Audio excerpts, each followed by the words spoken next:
Welcome back to the deep dive. Today we are turning the lights down low and turning the bass up until the windows rattle. For sure. We're looking at a figure who, in a frighteningly short window of time, and we're talking really just between 2018 and 2020, didn't just make music. No, not at all.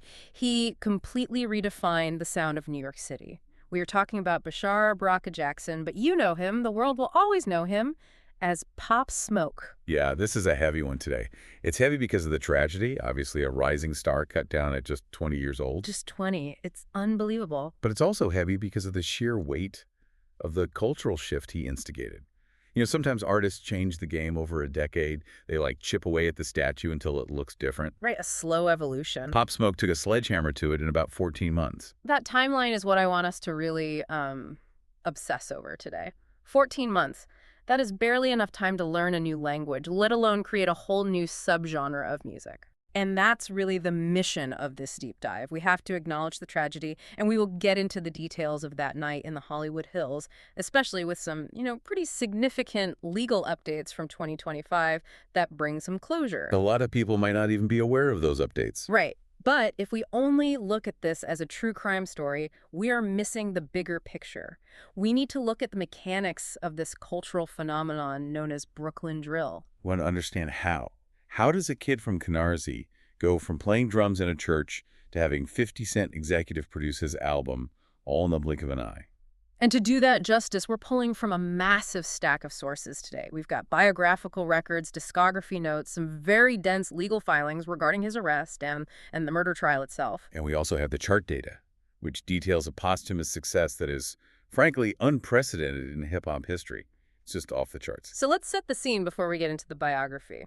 If you were in New York, or really anywhere with a subwoofer in the summer of 2019, you felt this. Oh, you couldn't escape it. It wasn't just a sound, it was a physical vibration. It was that gravelly, voice-deep, smoke-filled, aggressive, and those sliding bass lines. And the woo ad-lib. Woo! It was atmospheric. You know, New York hip-hop had been having a bit of an identity crisis for a while. You had the classic 90s boom-bap era, Nas, Biggie, Wu-Tang, unforgettable stuff. The golden age, for sure. Then you had the glossy, club-ready 50 Cent era in the 2000s. But by the late 2010s, the center of gravity had shifted south. It was all Atlanta trap. All Atlanta trap or Chicago drill. New York was almost, importing culture rather than exporting it for the first time in a long time. Pop Smoke grabbed that energy by the throat and dragged it back to Brooklyn. But the fascinating thing is he didn't do it with a traditional New York sound. That's the twist. That's the whole story right there. Right, and we're going to unpack that weird geographical hopscotch in a bit, how London played this huge role in a Brooklyn story. But let's rewind. Let's go back to Canarsie. Because to understand the woo, you have to understand where Bashar Jackson came from. Absolutely. So Bashar Barakah Jackson was born on July 20, 1999. He's a summer baby, born right at the turn of the millennium. Wow. And his background is the quintessential New York melting pot story. He was born in Brooklyn to a Jamaican mother, Audrey Jackson, and a Panamanian father, Greg Jackson. That Caribbean influence is just massive in Brooklyn. It's not just background noise. It's the food, the slang, the rhythm of speech. You can almost hear that patois cadence in his rapping later on. You really can. It's in the DNA of his flow. But I love this detail about his name. We always wonder where these stage names come from. Pop Smoke sounds like it was cooked up in a marketing boardroom, Yeah, like it was focus group. Exactly, but it's actually really organic. It is. It's a collision of two different worlds, which is a theme you see a lot in his life. His Panamanian grandmother used to call him Papa. Okay, so that's the family side. That's the family side, the soft side. And then as he got into the streets and hung out with his childhood friends, they gave him the nickname Smokogwa. Smokogwa. So you take the Papa from Grandma and the smoke from Smoko, Yeah. and you get Pop Smoke. It's a perfect blend of the home and the corner. That's incredible. And speaking of the corner versus the home, his childhood wasn't a straight line. The source material says he attended 9 different schools while growing up in Canarsie. 9. That is a chaotic amount of moving around for a kid. It's instability, plain and simple. And you see this duality in his early life that is really striking. On one hand, you have this image of him as a child playing African drums in his local church. I love that detail. It tells you rhythm was in him from the beginning. It's a very grounded, spiritual, community-based upbringing. It teaches you rhythm. It teaches you how to perform in front of people. But on the other hand, by the time he's in 8th grade, he's being expelled For what? for bringing a gun to school. 8th grade, that's what, 13 or 14 years old? Exactly. Extremely young to be carrying that kind of hardware. And that led to 2 years of house arrest on a weapons charge. 2 years? So you have a kid who is clearly talented, clearly has rhythm, remember the drums, but who is already getting pulled into a very dangerous orbit. But here's the big what-if moment of the story. I think a lot of people assume that because he was so good at rapping, he always wanted to be a rapper. Right, that it was the master plan. But music wasn't actually plan A, was it? No, not at all. Plan A was the hoop dream. And he wasn't just playing pickup at the park. He was good. He was a point-and-shooting guard. Seriously good. Serious enough that he actually moved out of New York to Philadelphia to attend Rocktop Academy. Rocktop is a prep school specifically known for basketball. It's a pipeline. So he's trying to get out. He's trying to get away from the trouble in Canarsie, trying to focus entirely on the sport. He saw a path. So imagine a timeline where Pop Smoke is a starting point guard for the Sixers or the Knicks. We're watching him on ESPN instead of listening to Dior. It's a whole different world. What happened? Why did he leave Rocktop? It was a medical diagnosis. He was diagnosed with a heart murmur. Wow. Just like that. Just like that. The basketball path was closed off. He was forced to leave the academy. And I think if we want to understand the psychology here, we have to look at that moment deeply. It's devastating. You're a teenager, you have a dream, you have literal way out of a dangerous environment, and then your own body betrays you. It creates a vacuum. You have all this drive, all this aggression and energy that you were channeling into sports, and suddenly there's nowhere for it to go. And where does it go? The streets were what was left. He eventually turned back to street life. And the sources suggest this was a pivot point where the energy he was putting into sport needed a new outlet. But, and this is the surprising part for anyone studying his discography, the music didn't happen immediately. He wasn't one of those kids rapping since he was 5. No, this is the part that blows my mind.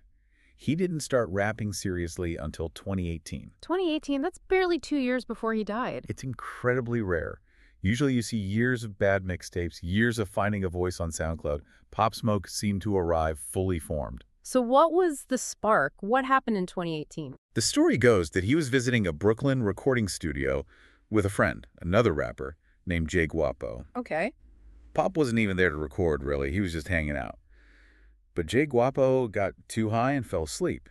No way. And Pop Smoke, probably bored and curious, decided to jump in the booth. That is such a legendary origin story. You fell asleep, so I took the mic. It's like something out of a movie. But this is where we get to the birth of the sound. Yeah. Because he didn't just rap over a Jay-Z beat or a generic Atlanta trap beat. He picked something very specific from YouTube. Right. And this is the choice that changes everything.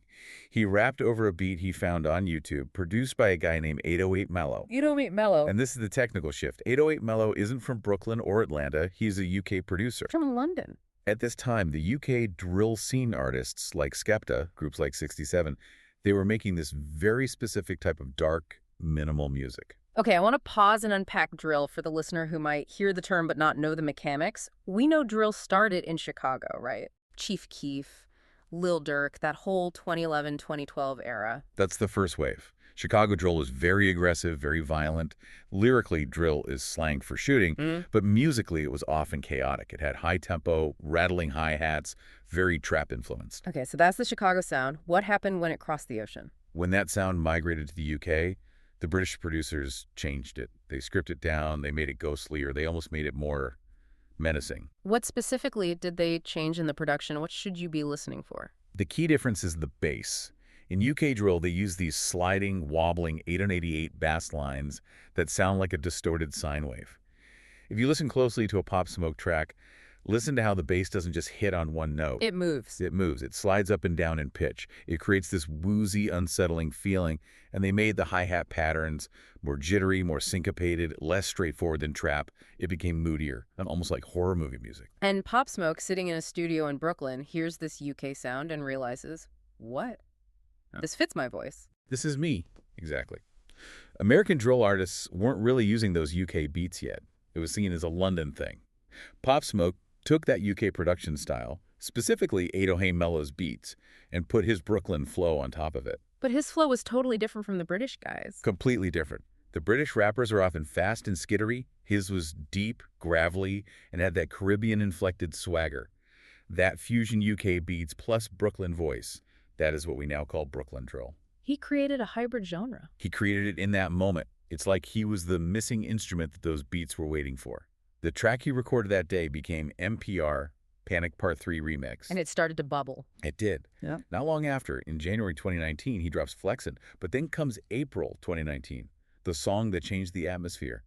Welcome to the Party. Oh, man, that song. Welcome to the Party was a seismic event, produced by 808 Mello, of course. Yeah. It's minimal, it's menacing, and it's incredibly catchy. It's undeniable. Within days, maybe weeks, it stopped being just a local track in Canarsie. It started ringing out of cars in Manhattan, in the Bronx. You couldn't walk down a street in New York that summer without hearing it. And it bridged the gap back to the UK, right? Because the UK scene immediately recognized their sound. They did. Skepta, who is basically the king of UK rap and grime, jumped on a remix. That was a huge cosign. But then Nicki Minaj jumps on a remix. And that signals, okay, this is mainstream American now. It's not just a niche drill thing anymore. Precisely.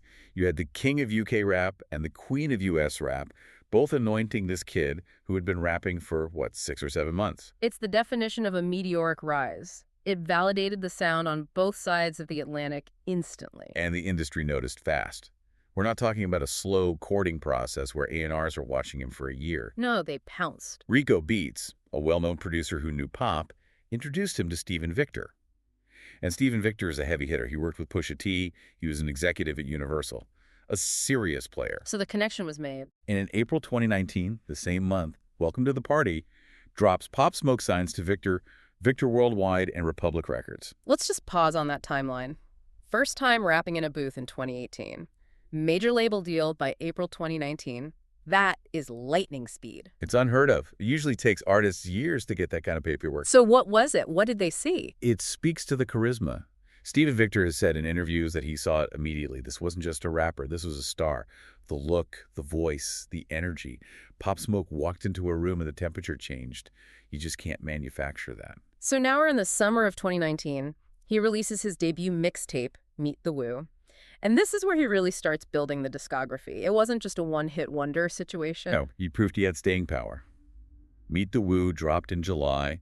You had tracks like War with Lil TJ, which was interesting because it showed he could collaborate with more melodic rappers. Right, he wasn't just a one-trick pony. Not at all. You had 100K on a coupe with Cowboy. But then on that same tape, you had Dior. Dior. I mean, if Welcome to the Party was the introduction, Dior was the coronation. That's a perfect way to put it. Mike Amiri, Christian Dior, Dior.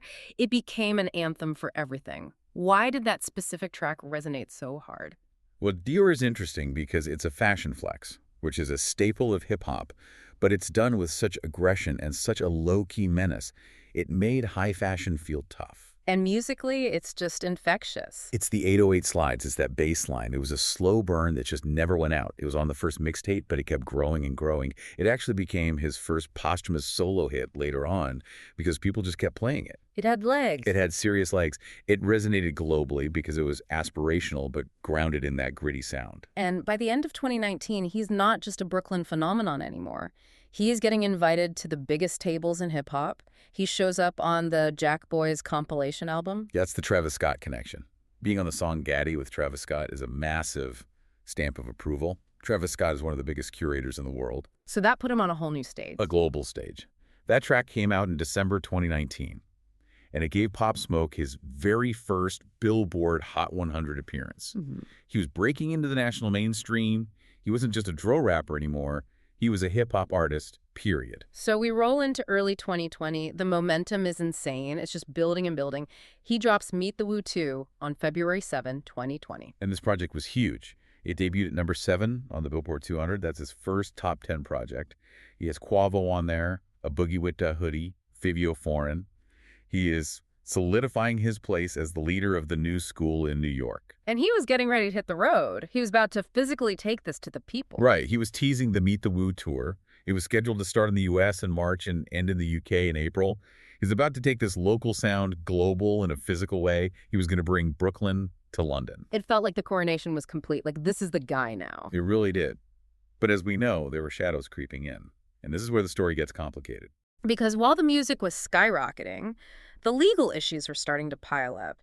And there's this one specific incident in January 2020 involving a Rolls-Royce that just feels unnecessary. It's an unforced error. Completely. It is- That's so baffling. It is baffling, and it really shows his age, his youth.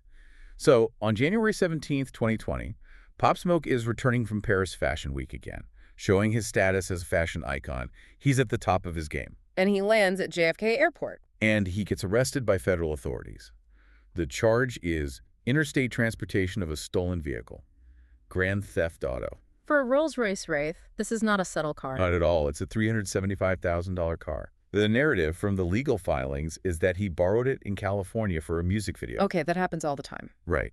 The owner said the agreement was he would return it the next day, but investigators believed Pop arranged for it to be transported on a flatbed truck all the way back to New York. From California to New York. Yes. And this is the part that makes you realize how young and maybe naive he still was about the He spotlight. posted it on social media. He posted a photo of himself with the stolen car on social media, on Instagram and Facebook, with a different license plate, but still. And where did they find the car?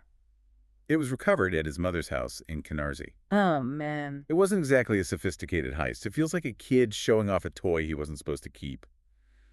But the consequences were severe. But digging into the sources, it seems like the authorities were using this car theft charge as a hook for something else. That's the clearer subtext here. They weren't just interested in the Rolls-Royce. No. After the arrest, police questioned him about a non-fatal shooting in Brooklyn from June 2019. They claimed they had footage of him driving a car in reverse near the scene. So they're trying to connect him to other crimes. And the sources indicate they were really pressuring him for information on the Crips and the GS9 street gangs. GS9, famously associated with Bobby Shmurda and Rowdy Rebel. Correct. The NYPD has been trying to dismantle that structure for years, and Pop Smoke stood his ground. He refused to talk. He refused to snitch. Which is a code in that world you just don't break. You don't break it. But because of this, the system came down hard. He was charged with the grand theft auto, had to post a $250,000 bond, and crucially, he agreed to stay away from known gang members as a condition of his release. Which is practically impossible when you're a drill rapper performing in New York. Your entourage, your security, your childhood friends, they are often from that world. It hindered his career immediately. He had to cancel his performance at the BK Drip concert at King's Theater in Flatbush because authorities warned there would be known gang members in the audience. So they're boxing him in. They were squeezing him. So even before the tragedy in LA, the walls were closing in a bit, legally. So let's move to February 2020. He's in Los Angeles. He's renting a house in the Hollywood Hills. Right. And here's a detail that always sticks out to me. The house was owned by a real housewife. Yeah, it's one of those weird pop culture intersections that reminds you how small the celebrity world is. Oh. The Airbnb was owned by Teddy Mellencamp Arroyo from The Real Housewives of Beverly Hills and her husband. It's just such a strange, specific detail. It is. It was a beautiful home high up in the hills. It should have been safe. It's not an area you stumble upon by accident. And it was February 19th, 2020. Just 12 days after Meet the Woo-2 dropped and hit the top 10. 12 days. He was at the peak of his initial wave of success. What happened that night? It was a home invasion. In the early hours of the morning, around 4:30 a.m., a group of individuals broke into the house. When he was there. He was there. Pop Smoke was shot and killed during the confrontation. He was 20 years old. It sent a shockwave through the world. I remember waking up to that news and just not believing it. It felt like he had just arrived. He was just getting started. It wasn't like hearing about an old legend passing. It was like watching a movie get turned off in the first act. It was the extinguishing of so much potential. And for a long time, there were questions about who did this and why. Was it targeted? Was it an assassination because of the gang ties the police were investigating? Or was it just a random robbery? Exactly. There were so many theories. And we actually have a significant update on the justice side of things, moving all the way forward to 2025.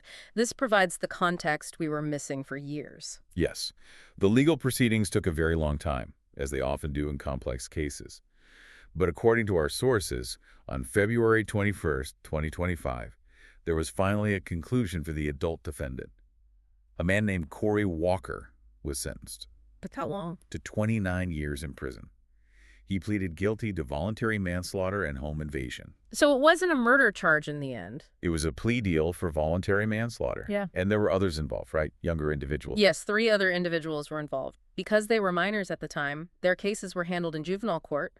but they were also convicted via plea deals. So what was the motive, according to the prosecution? The conclusion was that it wasn't a hit ordered by a rival gang. It was essentially a robbery gone wrong. Just a robbery. A robbery driven by social media posts that inadvertently revealed the address of the Airbnb. So they saw him flashing cash or jewelry online, figured out where he was. He had posted a picture of some gift bags he received, and the address of the house was partially visible on one of the labels. Wow. It's the cautionary tale that hangs over this entire generation of artists, the danger of oversharing your location. It's a tragic mix of modern technology and old-school street crime. So let's pivot, because usually when an artist dies, that is the end of the artistic output. Maybe a few unreleased tracks come out, they sweep up the cutting room floor, and that's it. It's the end of the story. But with Pop Smoke, the afterlife segment of his career is almost as big, if not bigger, than the life itself. And that is largely thanks to one man, 50 Cent. This is a fascinating chapter. In March 2020, not long after the murder, 50 Cent goes on Instagram and just announces it to the world. He's going to executive produce and finish Pop Smoke's debut album. 50 saw a lot of himself in pop, didn't he? That same kind of energy. He did. He saw the energy, the charisma, the New York grit. 50 Cent's Get Rich or Die trying to redefine New York in 2003.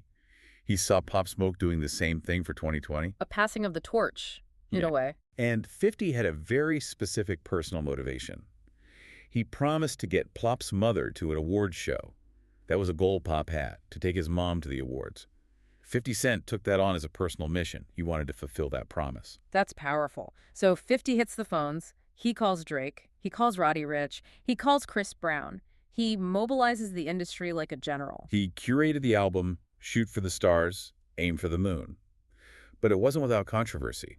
Remember the cover art debacle? Oh, the Virgil Abloh cover. I remember that vividly. It was all over Twitter. People were furious. Virgil Abloh, God rest his soul, was a genius. But he designed the original artwork, and when it was revealed, the fans, they hated it. They felt it was disrespectful. They called it lazy, rushed, like it was done in 10 minutes on Photoshop. There was literally a change.org petition with tens of thousands of signatures asking to change it. And they actually listened, which is rare for a major label rollout. It's almost unheard of. They did. In a very rare move, they swapped it out at the last minute. And Pop's mom chose the final one, right? She did. She chose the final design. The chrome rose against the black background, designed by Ryder Ripps. It was classy, dark, and iconic. It fit the music much better. And the album's release was also pushed back slightly. Right. It was slated for June, but got pushed to July out of respect for the George Floyd protests that were happening. Instead, they released the lead single, Make It Rain, which featured Rowdy Rebel recording his verse from prison over a collect call. You can't get more New York than that. So the album, Shoot for the Stars, Aim for the Moon, finally drops in July 2020. And the numbers, they are staggering. It debuted at #1 on the Billboard 200. It was massive. But here's the stat that blows me away, the one that really shows the dominance. What is it? All 19 tracks from the album entered the Billboard Hot 100. Every single song. That is dominance. That is Michael Jackson Drake-level dominance for a debut album. A posthumous debut album. It is. For the Night with Lil Baby and Day Baby hit #6. What You Know About Love, which sampled Genuine, hit #9. He was everywhere. He was the soundtrack of the pandemic summer. You couldn't escape the woo. You really couldn't. And he kept making history even into 2021. This wasn't a one-off. Right. His second posthumous album, Faith, released in 2021, also debuted at #1.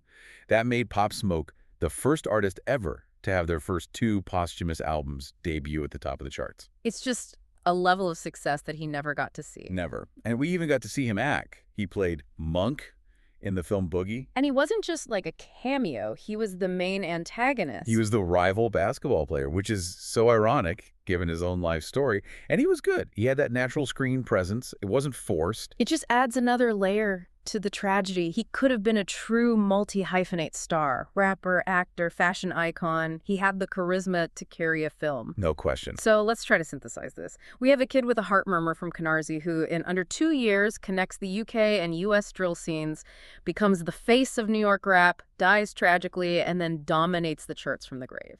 It is the definition of a shooting star. Bright, fast, and leaving an afterimage that lasts a long, long time. He reintroduced the Brooklyn drill sound to the world. He proved that New York could still innovate, that it didn't just have to rely on nostalgia for the 90s. He took the cold, mechanical sound of UK beats and injected it with New York swagger.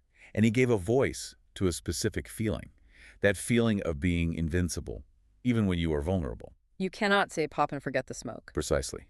And if we connect this to the bigger picture, think about the trajectory he was on. He had just cracked the top 10 days before he died. He had 50 Cent in his corner as a mentor. And he had the work ethic. Remember, he recorded all that music, 2 full albums worth of material, plus mixtapes, in just a year or so. He wasn't lazy. Not at all. He was constantly working. So here's the final provocative thought I want to leave with you today. We look at the landscape of hip-hop right now. It's fractured, it's shifting. If Pop Smoke survives that night in the Hollywood Hills, if he goes on that tour, if he continues to evolve that sound, it's like, does New York hip-hop look completely different today? I think it's impossible to say it wouldn't. He was pulling the center of gravity back to the East Coast. Does he become the Drake or the Kendrick of his generation, the undisputed top guy? I think he absolutely had the potential to be a global superstar on that level. He had the melody, the aggression, and the look. The genre lost a potential king. We missed out on a decade of evolution. A heavy what if to end on. If you haven't listened to him in a while, go play Dior or Welcome to the Party today. Listen with fresh ears. Hear the church drums from his childhood, hear the London rain in the beat, and hear the voice of Canarsie. It's a sound that will never truly clear. Thanks for diving in with us. We'll catch you on the next one.